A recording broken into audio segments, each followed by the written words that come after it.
Hello everyone, welcome to study with Shri. देखिए, Uttar Pradesh PCS और RO की प्रीलिमिनरी टेस्ट सीरीज चलाई जा रही है 2023 की। ये टेस्ट नंबर आपका 66 है। 65 टेस्ट ऑलरेडी कंप्लीट हो चुका है। प्ले लिस्ट बना रखी है, आप लोग जा करके देख सकते हैं।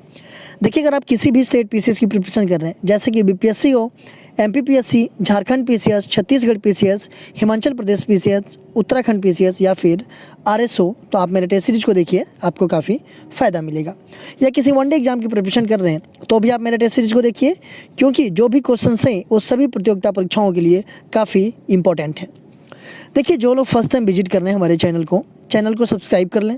सब्सक्राइब करने के बाद से बेल आइकन को प्रेस कर लें कि मेरी जब भी वीडियो आए तो उनको नोटिफिकेशन मिल जाए। तो स्टार्ट करते हैं। फर्स्ट क्वेश्चन है, विस्तृत अनाज कृषि के संदर्भ में निम्न कथनों पर विचार कीजिए।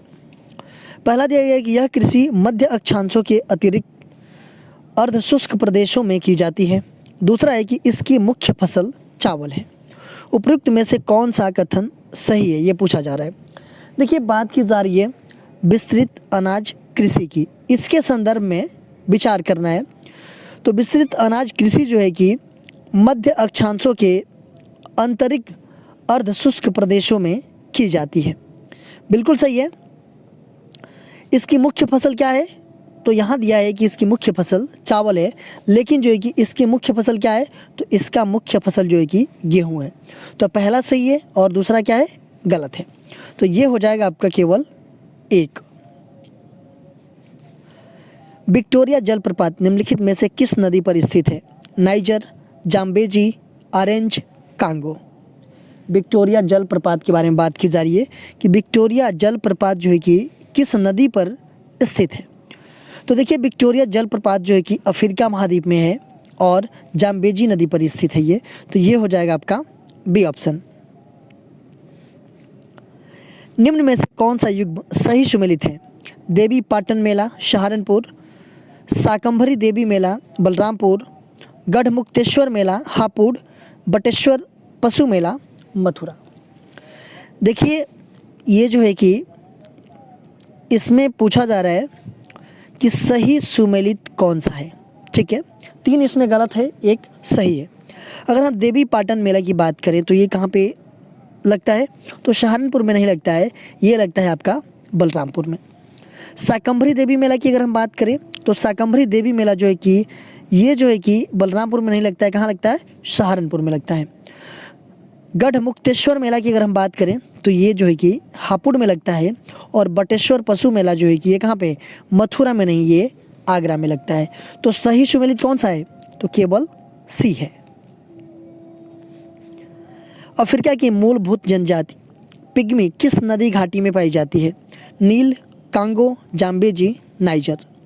देखिए, अफ्रीका की मूलभूत जनजाति पिग्मी जो है किस नदी घाटी में पाई जाती है? तो देखिए, पिग्मी ये जो है, जो जनजाति है पिग्मी, ये मध्य अफ्रीका के मूल जनजाति है। कहाँ की? तो ये मध्य अफ्रीका की मूल जनजाति है, जो कि कांगो बेसिन के विषुवत रेखीय वर्षा वनों में निवास करती है। ठीक है, तो कहाँ पे निवास करती है? तो ये कांगो बेसिन के विषुवत रेखीय वर्षा वनों में ये निवास करती है। और यह एक जो है कि आखेटक जनजाति है। ठीक है, पिग्मी। कौन सही सुमेलित नहीं है? बिजनौर, गंगा, पीलीभीत, शारदा, आगरा, यमुना, सोनभद्र, गंगा। इसमें सुमेलित कौन सा नहीं है? देखिए, बिजनौर जो है ना, गंगा जो है, बिजनौर जो है कि गंगा नदी के किनारे बसा हुआ है। ठीक है। पीलीभीत ये जो है कि शारदा नदी के किनारे बसा हुआ है। आगरा ये यमुना नदी के किनारे बसा हुआ है। और ये अगर हम बात करें सोनभद्र की, तो सोनभद्र जो है कि सोन नदी के किनारे बसा हुआ है, क्योंकि सोन नदी जो है कि उत्तर प्रदेश में सोनभद्र जिले में से ही ये प्रवेश करती है। तो ये हो जाएगा आपका डी ऑप्शन। निम्नलिखित कथनों पर विचार कीजिए। बनवाली हरियाणा राज्य के हिसार जिले में स्थित है। रंगपुर गुजरात राज्य के काठियावाड़ प्रायद्वीप में स्थित है। उपयुक्त कथनों में से कौन सा कथन सही है? देखिए, अगर हम बात करें बनवाली की, तो ये कहाँ पे है? तो ये हरियाणा राज्य में है और हिसार जिले में है। देखिए, यहाँ से जो है ना, जौ, मिट्टी का हल, सड़कों पर बैलगाड़ी के साक्ष्य मिले हैं। बनवाली से। रंगपुर कहाँ पे है? तो ये गुजरात राज्य के काठियावाड़ प्रायद्वीपीय में स्थित है। ये भी सही है। देखिए रंगपुर से कौन कौन से साक्ष्य मिले हैं? तो यहाँ से 3 संस्कृतियों के अवशेष, नालियाँ, धान की भूसी, ज्वार बाजरा के साक्ष्य यहाँ से मिले हैं। तो ये दोनों सही है। तो ये हो जाएगा आपका 1 और 2 दोनों सही है। सूची फर्स्ट को सूची सेकंड से सुमेलित कीजिए तथा सूचियों के नीचे दिए गए कोड का उपयोग करके सही उत्तर का चयन कीजिए। देखिए सूची फर्स्ट में शास्त्रीय नृत्य दिया गया है और सूची सेकंड में ये कहाँ के लिए प्रसिद्ध है ये बताया गया है। कथक की अगर हम बात करें तो ये उत्तर भारत मतलब कि उत्तर प्रदेश का शास्त्रीय नृत्य है। ओडिसी जो है कि उड़ीसा का शास्त्रीय नृत्य है। कुचिपुड़ी ये आंध्र प्रदेश का शास्त्रीय नृत्य है। और भरतनाट्यम जो है कि ये तमिलनाडु का शास्त्रीय नृत्य है। तो ये बिल्कुल सही सुमेलित है। तो ये हो जाएगा आपका 1 2 3 4। अंतर्राष्ट्रीय मातृभाषा दिवस के संबंध में निम्न कथनों पर विचार कीजिए। प्रत्येक वर्ष 20 फरवरी को अंतर्राष्ट्रीय मातृभाषा दिवस मनाया जाता है। दूसरा है कि इस दिवस की घोषणा पहली बार यूनेस्को ने 17 नवंबर 1999 को की थी। उपरोक्त कथनों में से कौन से कथन सही है? अगर हम बात करें अंतर्राष्ट्रीय मातृभाषा दिवस की तो कब मनाया जाता है? तो अंतर्राष्ट्रीय मातृभाषा दिवस जो है कि 21 फरवरी को मनाया जाता है। ये जो है कि 20 फरवरी को नहीं मनाया जाता है। तो ये आपका गलत है। ठीक है। देखिए इस दिवस की घोषणा जो है कि पहली बार यूनेस्को ने 17 नवंबर 1999 को की थी। ये आपका सही है कि इसकी पहली बार घोषणा जो है कि 17 नवंबर 1999 को यूनेस्को ने की थी। देखिए इसका मुख्य पर्पज क्या है अंतर्राष्ट्रीय मातृभाषा दिवस मनाए जाने का? विश्व में भाषाई एवं सांस्कृतिक विविधता और बहुभाषिकता को बढ़ावा मिले, इसका मनाने का मुख्य उद्देश्य है। तो पहला गलत है, दूसरा सही है। तो ये हो जाएगा आपका केवल 2 सही है। विश्व सामाजिक न्याय दिवस के संबंध में निम्न कथनों पर विचार कीजिए। प्रत्येक वर्ष 20 फरवरी को पूरे विश्व में विश्व सामाजिक न्याय दिवस मनाया जाता है। दूसरा है कि संयुक्त राष्ट्र महासभा द्वारा इस दिवस की स्थापना वर्ष 2005 में की गई थी। उपरोक्त कथनों में से कौन से कथन सही हैं? ठीक है। तो देखिए प्रत्येक वर्ष 20 फरवरी को पूरे विश्व में विश्व सामाजिक न्याय दिवस मनाया जाता है। ठीक है, बिल्कुल सही है कि 20 फरवरी को मनाया जाता है। दूसरा है कि संयुक्त राष्ट्र महासभा द्वारा इस दिवस की स्थापना वर्ष 2005 में की गई थी। देखिए ये जो है कि संयुक्त राष्ट्र महासभा द्वारा विश्व सामाजिक न्याय दिवस की स्थापना वर्ष जो है कि 2005 नहीं है, 2007 है। ठीक है, 2007 में की गई थी, 2005 नहीं है। तो ये हो जाएगा आपका गलत। देखिए पहली बार जो है कि साल 2009 में जो है कि विश्व सामाजिक न्याय दिवस मनाया गया था। पहली बार कब मनाया गया था? तो पहली बार जो कि 2009 में विश्व सामाजिक न्याय दिवस मनाया गया था। देखिए इसका मनाने का मुख्य उद्देश्य क्या है? तो इसका मुख्य उद्देश्य यही है कि व्यक्ति विशेष में बिना किसी भेदभाव और असमानता के समान अधिकार देना और साथ ही लोगों के सामाजिक न्याय और समानता के प्रति जागरूक करना। ठीक है, इसका मेन उद्देश्य है। तो दूसरा गलत है, पहला सही है। तो ये हो जाएगा केवल 1 सही है। मध्य प्रदेश के किस पुरातात्विक स्थल से प्रारंभिक ऐतिहासिक युग के विविध लौह उपकरण प्राप्त हुए हैं? कायथा, घघरिया, नागदा, गुगेरिया। पूछा जा रहा है कि मध्य प्रदेश के किस पुरातात्विक स्थल से प्रारंभिक ऐतिहासिक युग के विविध लौह उपकरण प्राप्त हुए हैं? देखिए ये मध्य प्रदेश में प्रारंभिक ऐतिहासिक युग के विभिन्न लौह उपकरण मालवा स्थित जो है कि नागदा है, नौदा टोली है, आवरा है, एरन है, इन स्थानों से प्राप्त हुए हैं। तो इसमें दिया गया है कौन सा? नागदा। तो ये हो जाएगा आपका बी ऑप्शन। निम्नांकित को काल क्रमानुसार व्यवस्थित कीजिए तथा नीचे दिए गए कूट से सही उत्तर का चयन कीजिए। खिलाफत आंदोलन, पूना समझौता, भारत छोड़ो आंदोलन, बायकोम सत्याग्रह। देखिए अगर हम बात करें इसके काल क्रमानुसार की, खिलाफत आंदोलन की अगर हम बात करें तो ये जो है कि 1919 से 21 तक। ठीक है, 1919 से 21 तक था। पूना समझौता कब हुआ था? तो ये 1932 में हुआ था। भारत छोड़ो आंदोलन ये आपका 1942 और बायकॉम सत्याग्रह जो है कि 1924-25 में हुआ था। तो देखिए ये जो है कि होगा, अगर कालक्रमानुसार लगाएंगे तो पहले नंबर पे तो ये आ जाएगा क्योंकि ये 19 से 21 है। दूसरे नंबर पे आपका कौन सा आ जाएगा, ये चौथा आ जाएगा क्योंकि 1924 से 25 है।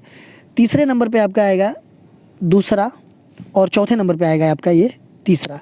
तो ये हो जाएगा आपका कौन सा, 1 4 2 3, 1 फिर 4 2 3।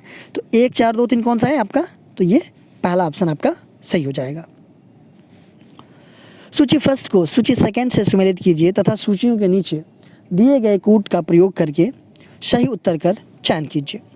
देखिए सूची फर्स्ट में कुछ युद्ध का नाम दिया गया है और सूची सेकंड में ईयर दिया गया है। अगर हम बात करें पानीपत का प्रथम युद्ध की, तो पानीपत का प्रथम युद्ध कब हुआ था, तो 21 अप्रैल 1526 को जो है कि पानीपत का प्रथम युद्ध हुआ था इब्राहिम लोदी और बाबर के बीच।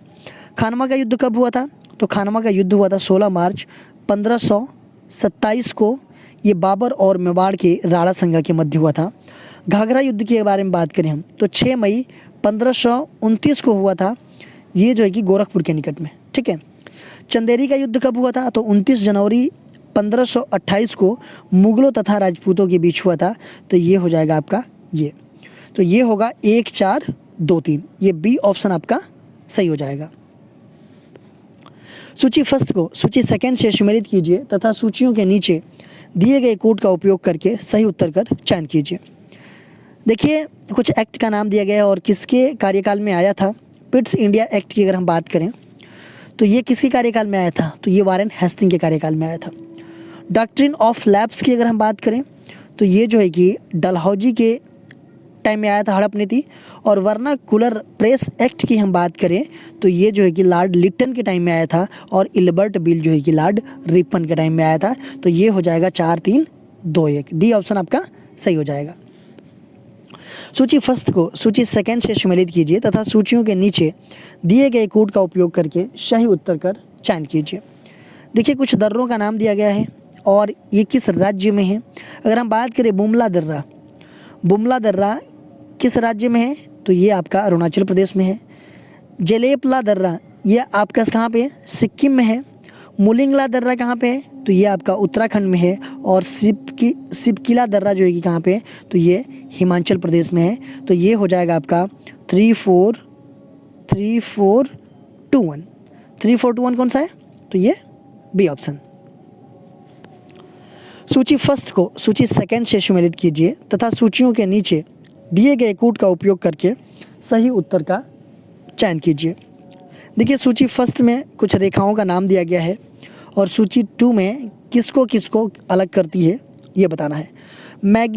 मैगिनाट रेखा की अगर हम बात करें तो ये जो है कि फ्रांस और जर्मनी को अलग करता है, ठीक है।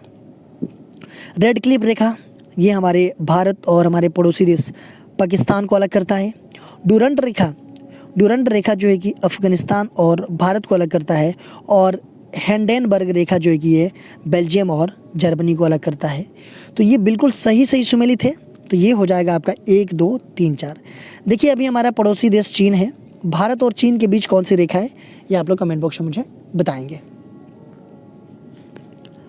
इंदिरा गांधी नहर निकली गई है पोंगबाद से, नांगल बैराज से, हरिके बैराज से, अकाई बांध से।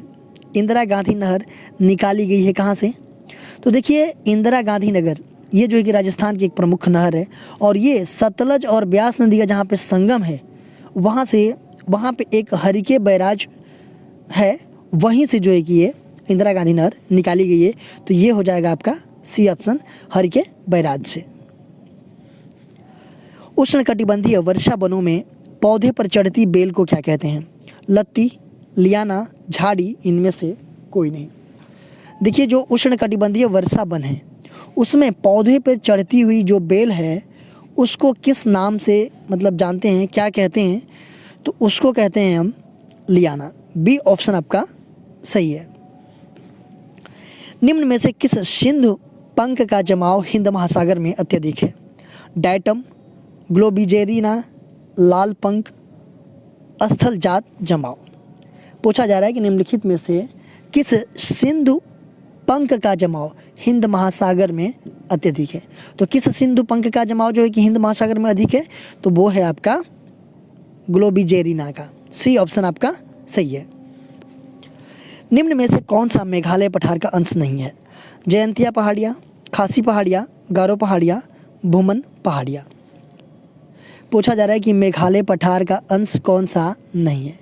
देखिए मेघालय पठार का अंश जो है कि गारो, खासी, जयंतिया ये तीनों पहाड़ियाँ हैं और इन तीन पहाड़ियों पे जो जनजाति पाई जाती है वो गारो जनजातियाँ हैं, खासी जनजातियाँ हैं और वो जयंतिया जनजातियाँ हैं। इन पहाड़ियों पे जो जनजातियाँ पाई जाती है इन्हीं नाम से जाना जाता है और ये जो पहाड़ियाँ हैं ये सब सारे जो है कि मेघालय पठार का ही अंश है। लेकिन यहाँ पूछा जा रहा है कि इसका अंश कौन सा नहीं है, तो ये जो है कि भुवन पहाड़ियाँ जो है कि इसका अंश नहीं है। भारत के राज्यों में निम्नतम साक्षरता दर 2011 जनगणना की दृष्टि से बिहार का स्थान है। प्रथम, द्वितीय, तृतीय, चतुर्थ। पूछा जा रहा है कि निम्नतम साक्षरता दर 2011 की जनगणना के हिसाब से बिहार का कौन सा स्थान है, तो बिहार का स्थान जो है कि प्रथम है निम्नतम साक्षरता दर में।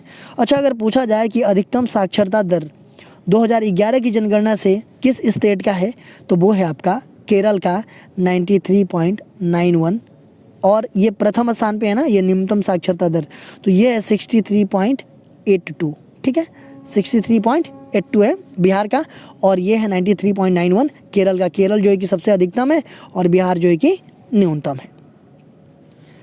देखिए क्वेश्चन पूछा गया था आप लोगों से पिछले वीडियो में कि एक दूसरे के लंबवत, ऊर्ध्वाधर एवं क्षैतिज रेखाओं की श्रृंखला के संजाल को किस नाम से जाना जाता है। देशांतर, अक्षांश, ग्रिड तंत्र, भौगोलिक समन्वय तंत्र।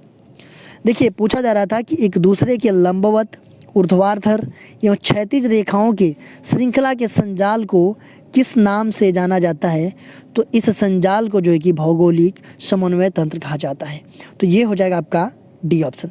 देखिए ये जो है कि भौगोलिक समन्वय तंत्र कहा जाता है और इसके तहत मानचित्र में स्थान निर्धारण के लिए जो है कि अक्षांश और देशांतर रेखाओं का प्रयोग किया जाता है। तो ये हो जाएगा आपका डी ऑप्शन। आज का क्वेश्चन देख लेते हैं। आज का क्वेश्चन है कि सर्वोच्च न्यायालय का न्यायाधीश अपने पद से त्यागपत्र किसको लिखकर दे सकता है। राष्ट्रपति को, प्रधानमंत्री, विधि मंत्री, भारत के महान्यायवादी। सर्वोच्च न्यायालय के न्यायाधीश जो हैं, सुप्रीम कोर्ट के न्यायाधीश, अपने पद से उनको त्याग पत्र देना है तो वो किसको लिख करके दे सकता है। आप लोग कमेंट बॉक्स में बताइएगा, इसका आंसर मैं नेक्स्ट वीडियो में आप लोगों को बताऊंगा। देखिए आप मेरे चैनल को सब्सक्राइब कर लीजिए। सब्सक्राइब करने के बाद से बेल आइकन को प्रेस कर लीजिए कि जब भी वीडियो आए तो आपको नोटिफिकेशन मिल जाए।